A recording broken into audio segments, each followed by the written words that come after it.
Vivement que ça commence à devenir intéressant comme on me l'a dit en commentaire parce que je vous jure,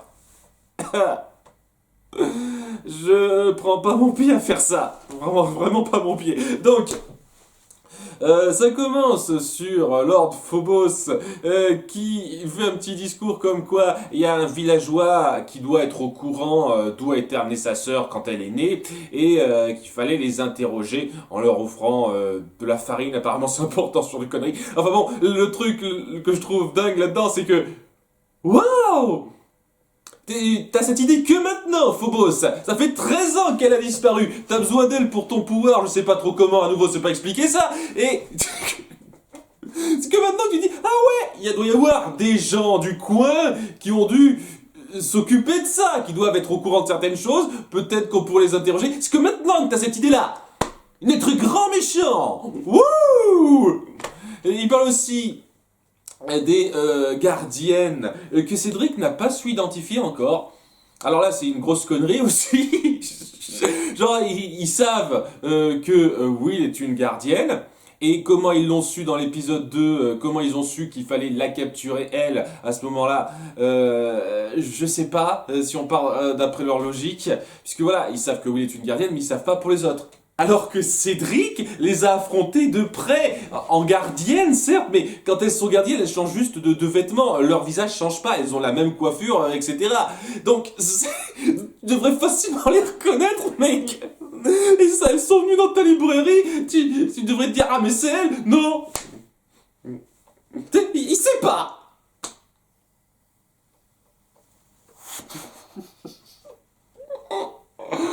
Ah, ah, quelle bande de cons. Donc, le plan de Phobos pour arriver à les vaincre, ce serait de pas les attaquer de front, mais d'utiliser la vieille tactique du diviser pour mieux régner. Et on va revenir sur cette grande tactique-là à un moment donné. Mais pour l'instant, à l'école de nos héroïnes, il y a, on montre rapidement qu'il y a un petit truc entre Will et le garçon qu'on avait vu super rapidement à la fin de l'épisode 4, qui s'appelle Matt. Et ouais, c'est censé être important, montrer que ouais, il y a un truc qui se passe entre eux alors qu'on n'a rien montré, rien développé. C'est juste qu'ils se croisent à un moment donné, petit coup de foudre, on le revoit plus, et puis tout d'un coup, on le revoit là, et il y a un petit truc entre eux. Bon, voilà, hein, sachant que pour ce que ça fera par la suite, enfin bon, on verra ça. Donc, nos héroïnes parlent de la nouvelle élève qui arrive en classe. C'est une correspondante américaine, ils le disent. Correspondante américaine, je le précise, ça c'est important. Et donc elle se pointe, elle est plutôt jolie, elle a un grain de beauté. On nous fait le petit le petit ralenti quand elle entre, avec une version retouchée de la musique de Joe Cocker, je sais plus comment ça s'appelle, mais c'est Let me take off your clothes,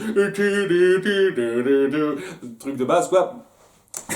C'est une musique très intéressante à mettre dans une série jeunesse, mais bon, c'est un détail. Bref, tous les mecs sont attirés par elle. Ils sont ébahis devant sa beauté et ne s'intéressent plus aux autres filles.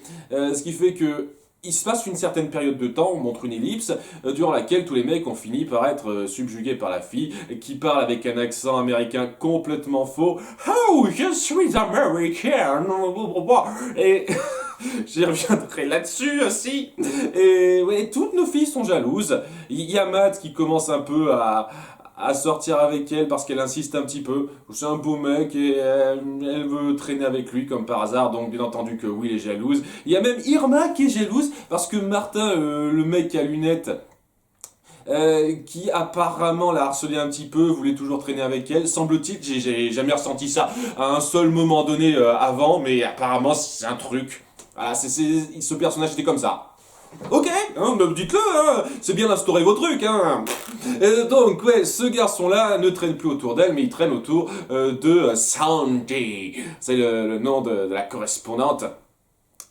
Et donc, ouais, toutes nos filles sont jalouses. Elles sont vénères que cette fille attire le feu des projecteurs. Et donc, pour se venger d'elle pour essayer d'éviter de lui donner trop de terrain ou une connerie comme ça, j'ai pas très bien compris, elle décide de la suivre au sport d'hiver. Parce que oui, il y a un voyage de sport d'hiver facultatif dans lequel elle voulait pas se mettre parce que c'est pas trop leur truc, semble-t-il, mais elle décide d'y aller quand elle voit que elle attire tous les regards sur elle et que si elles y vont pas, je sais pas trop quoi.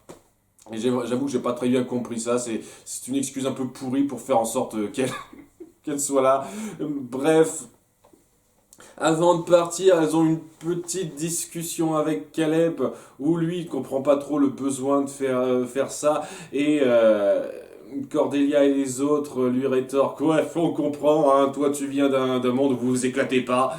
Et Caleb dit mais si on s'éclate à Méridiane. Je sais que vous essayez de faire de l'humour léger, mais est-ce que vous pourriez vous rappeler à un moment donné que Méridiane subit un régime totalitaire atroce qui les met dans une situation de pauvreté et de malheur extrême contre lequel il faut lutter? Ce serait cool ça, parce que j'ai l'impression que vous en avez rien à branler. Et c'est un truc que j'apprécie un petit peu dans l'épisode précédent. Vous aviez enfin conscience de ça.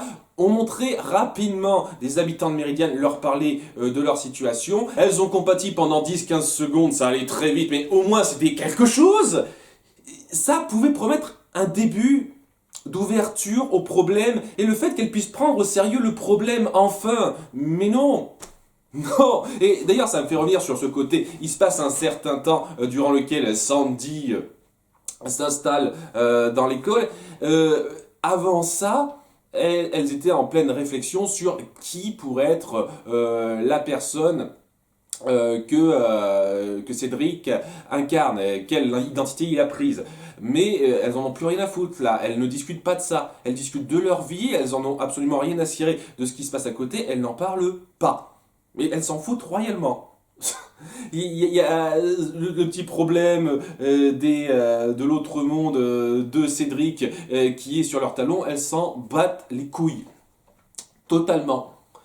Et ça, déjà le fait qu'elle n'ait pas l'intelligence de base de soupçonner le libraire chez qui elles ont trouvé un livre méridien, de Méridiane, je sais pas exactement c'est quoi l'adjectif qui correspond à ça. Elles ont pas eu cette réflexion-là, mais en plus, elles poursuivent pas leur recherche, elles ont même pas une micro-scène où elles réfléchissent à ça, elles s'en branlent. Complètement. Dans tout cet épisode, la seule confrontation qu'elles vont avoir, c'est parce que Cédric aura forcé cette confrontation. Sinon, elles en auraient eu rien à foutre. Mais rien à foutre. Enfin, bref, elles partent dans le bus scolaire, il y a Blunk qui passait par là. À chaque apparition, ça va être ça. Blunk passait par là, et il a dit tiens, j'ai m'immiscer dans l'histoire parce que je suis une mascotte. Et donc, il se retrouve mis dans la soute par inadvertance, et il aura une micro-importance dans l'histoire, même si on aurait facilement pu le virer de là. Et donc, le voyage se fait, ils arrivent au sport d'hiver.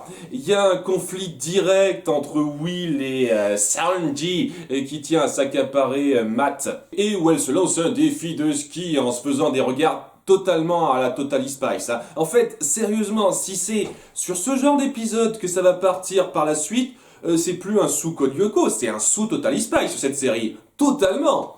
Totalement. Je lui donnais trop de crédit pour l'instant à cette série. Un sous Code Lyoko, non, c'est trop bien, là, c'est sous Totally Spice. Vraiment. Donc, donc il y a cette espèce de confrontation merdique exagérée entre ces deux-là. Elle qui veut la défier au ski alors qu'elle est nulle.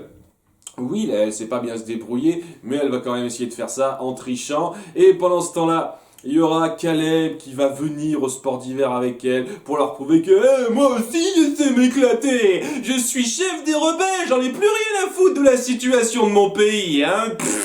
Et donc au début il se pète la gueule avec des vieux skis, mais après une fois qu'on lui passe un snowboard, il montre qu'il est super doué à ça. Waouh, rien à branler. Cédric a suivi la classe d'hiver et en espionnant un petit peu le chalet, et il finit par tomber sur Blunk. Et l'espace d'un instant, je me dis, oh, il va le tuer, oui, s'il vous plaît. Non. Il le tient en otage, il veut l'interroger sur les filles. Et pour savoir qui elles sont, parce que, oui, à nouveau, il sait pas qui elles sont, bordel de merde. Mais finira par voir, en fait, que Will traîne avec une autre fille qui s'appelle Aileen. Donc, il se dira, ouais, ces deux-là sont des witches. Si vous essayez de garder la logique de merde que vous avez instaurée en début d'épisode, il devrait savoir seulement que Will et Aileen sont des gardiennes, c'est tout. Mais j'imagine que non, vous n'allez pas aller plus loin que ça. Enfin bon. Et ouais, pendant ce temps-là, donc il y a Will qui a préparé donc son combat contre Sandy en ski et se dit, tiens, on va tricher un petit peu en utilisant le pouvoir des witches parce que ouais, c'est cette voleuse de mecs que je peux pas l'accepter. Et ouais, voleuse de mecs qu'on a à peine introduit, il n'y a rien eu entre vous. Donc elle décide d'utiliser les pouvoirs de gardienne d'Aileen pour utiliser son vin afin de l'aider à bien skier. Et donc elle se lance sur la piste de départ et c'est pas du tout crédible une seule seconde la façon dont c'est amené. Genre à un moment donné elle a fait flotter en l'air quoi grâce à son pouvoir et ça interpelle personne. Ils se disent oh c'est bizarre et ouais elle a perdu ses bâtons de ski mais elle arrive quand même à faire du ski malgré ça. Ça interpelle personne, c'est n'importe quoi, c'est complètement n'importe quoi ce truc là. À un moment donné elle lâche l'affaire Aileen parce qu'elle voulait sauver un lapin d'un méchant renard qui passait par là, il y a un truc comme ça, ce qui fait que Will finit par se péter la gueule et ça amène aussi Sandy à aller un peu trop loin parce qu'elle a l'esprit de compétition, tout ça, et on verra plus tard qu'elle finira par se casser la jambe, enfin pas casser, se fouler la jambe, une connerie comme ça. Enfin bref, pendant ce temps-là, étant donné que Cédric a remarqué qu'Aileen et Will sont toutes seules, il a décidé de passer au plan divisé pour mieux régner à 4 minutes de la fin, où il décide de provoquer une avalanche pour ensevelir toute la classe, de façon à ce qu'ils puissent combattre seulement Will et Aileen. Alors, juste un truc, si c'était juste pour faire ça, t'aurais pu juste surveiller le quotidien de Will et l'attaquer à n'importe quel moment quand elle était toute seule. Et vraiment toute seule, quoi. Elle rentre chez elle toute seule, vas-y, tu l'attaques et pas de problème, hein. Si c'est pour partir là-dessus, moi je suis 100 fois plus intelligent que ça dans ton plan. Mais non, tu le feras jamais, évidemment, t'es débile. À peu près tout le monde dans cette histoire est débile apparemment. Donc, ouais, elle attaque Will et Aileen qui ne savent pas très bien se défendre à elles deux face à lui. Bon, elles arrivent quand même à tenir légèrement le coup. Mais bon, pendant ce temps-là, notre groupe est un petit peu éparpillé sous la neige. Alors déjà, je sais pas exactement comment ça fonctionne cette connerie-là, mais ouais, ils sont ensevelis, mais il y a quand même une grosse poche et qui fait qu'ils arrivent à respirer, à parler très bien. Alors que je sais pas trop, hein, on est enseveli sous la neige, ça veut dire qu'on est complètement recouvert de neige et on devrait pas avoir l'occasion de parler et être sous une couche d'air ou quoi que ce soit. Hein. Mais bon, je m'y connais pas, hein, peut-être que ça marche comme ça dans l'absolu. Et c'est là que Blunk démontre son importance, parce qu'il faut qu'il ait une importance dans cette histoire. C'est quelqu'un qui est super doué pour creuser dans la roche, apparemment. Sachant qu'il n'y a pas besoin de creuser dans la roche, il faut juste creuser à travers la neige. Pas très bien compris ce détail-là. Mais bon, en creusant dans la roche, il tombe pile poil sur l'endroit où se trouvent Tarani et Cordelia. Et pile poil, je sais pas, il a senti leur odeur, on va dire, c'est ça, il a senti leur odeur. Ok, c'est logique, s'ils sont leur odeur, une connerie comme ça, et grâce à lui, elles parviennent à se créer un autre tunnel à travers la neige, parce qu'elles sont pas foutues de creuser dans la neige, j'ai pas compris ce détail-là, pour rejoindre l'autre groupe avec Caleb, Irma et la grand-mère, oui, parce que la grand-mère est là, ou pas ça, histoire de dire... Elle apporte rien, mais elle est là. Donc, grâce à ça, il parvient à les libérer avec ses super talents de creuseur renifleur, dira-t-on. Et grâce à ça, ils parviennent à aller combattre Cédric avec les autres. Et ça aura duré 2 minutes. Le grand plan divisé pour mieux régner, qui représente le titre de l'épisode, qui est censé être l'intrigue principale, n'est pas du tout l'intrigue principale, c'est une intrigue secondaire de merde, qui dure à peine 2 minutes. Wouh! Elles finissent donc par se battre toutes ensemble contre Cédric, et finissent par avoir l'ascendant sur lui, et il se barre. Un combat encore plutôt sympathique à ce niveau-là, je le reconnais, hein, c'est pas aussi bon que d'autres, mais il était quand même plutôt sympathique. Et ouais, ça se termine sur Sandy, qui donc s'est foulé la cheville, une connerie comme ça, je sais plus exactement, et qui a totalement perdu son accent américain à cause de ça. Genre, en fait, elle faisait semblant d'être américaine, de venir des États-Unis, mais en fin de compte, c'est pas le cas. Voilà, la grande méchante du moment a été dévoilée, vive nos héroïnes, qui se sont comportées à peu près aussi égoïstement qu'elle. Donc, ouais, vive nos héroïnes, mon cul. Et donc, elle dit qu'elle va arrêter de venir à cette école, donc j'imagine que c'est une excuse pour pas la faire revenir. On montre quand même un début de logique en montrant que les garçons ont pas tous arrêté d'être fans d'elle parce qu'elle a plus un accent américain. Parce que, ouais, ça aurait été un peu stupide quand même, parce que ce qui les attire au départ, c'est qu'elle était belle, et elle est toujours belle, hein, ça change pas. Et ouais, le truc par rapport à ça, cette espèce de grande révélation comme quoi elle est pas américaine, elle est tout à fait française, semble-t-il. C'est quoi le délire? Ça servait à quoi? Je veux dire, elle aurait juste pu être une fille un peu vantarde, précieuse, qui fait croire des trucs faux, sans aller jusqu'à faire un faux accent, sans aller à ce point dans le ridicule. Là, comme je le dis, on atteint vraiment un niveau sous Totally Spice, hein. Ça apportait rien. Mais genre, que dalle. Du gros filler débile, sans intérêt, qui, une fois de plus, ne développe pas nos personnages. La seule chose un tout petit peu intéressante, et je dis bien un tout petit peu intéressante, que ça met en place, c'est que, ouais, il va y avoir un truc entre Will et Matt. Et quand je dis intéressante, c'est dire que ça aura une importance, quoi. C'est pas particulièrement intéressant. Et que, ouais, Phobos va commencer à interroger des villageois pour savoir l'identité de sa sœur dans notre monde. À nouveau, chose qu'il aurait dû faire depuis des lustres. Donc, ouais, ça montre juste que nos personnages sont stupides, en fin de compte, qu'on a une romance qui n'a pas été développée, et c'est naze. C'est... Et ce genre de truc m'exaspère d'autant plus que, pour l'instant, nos héroïnes n'ont quasiment rien accompli.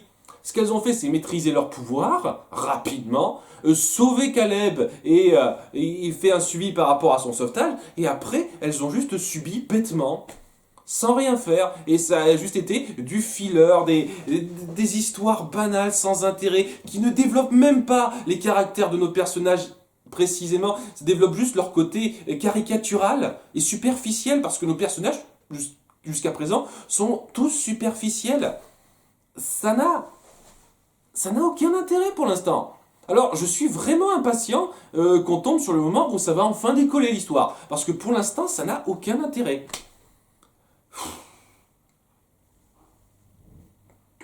À bientôt pour l'épisode 8, bye.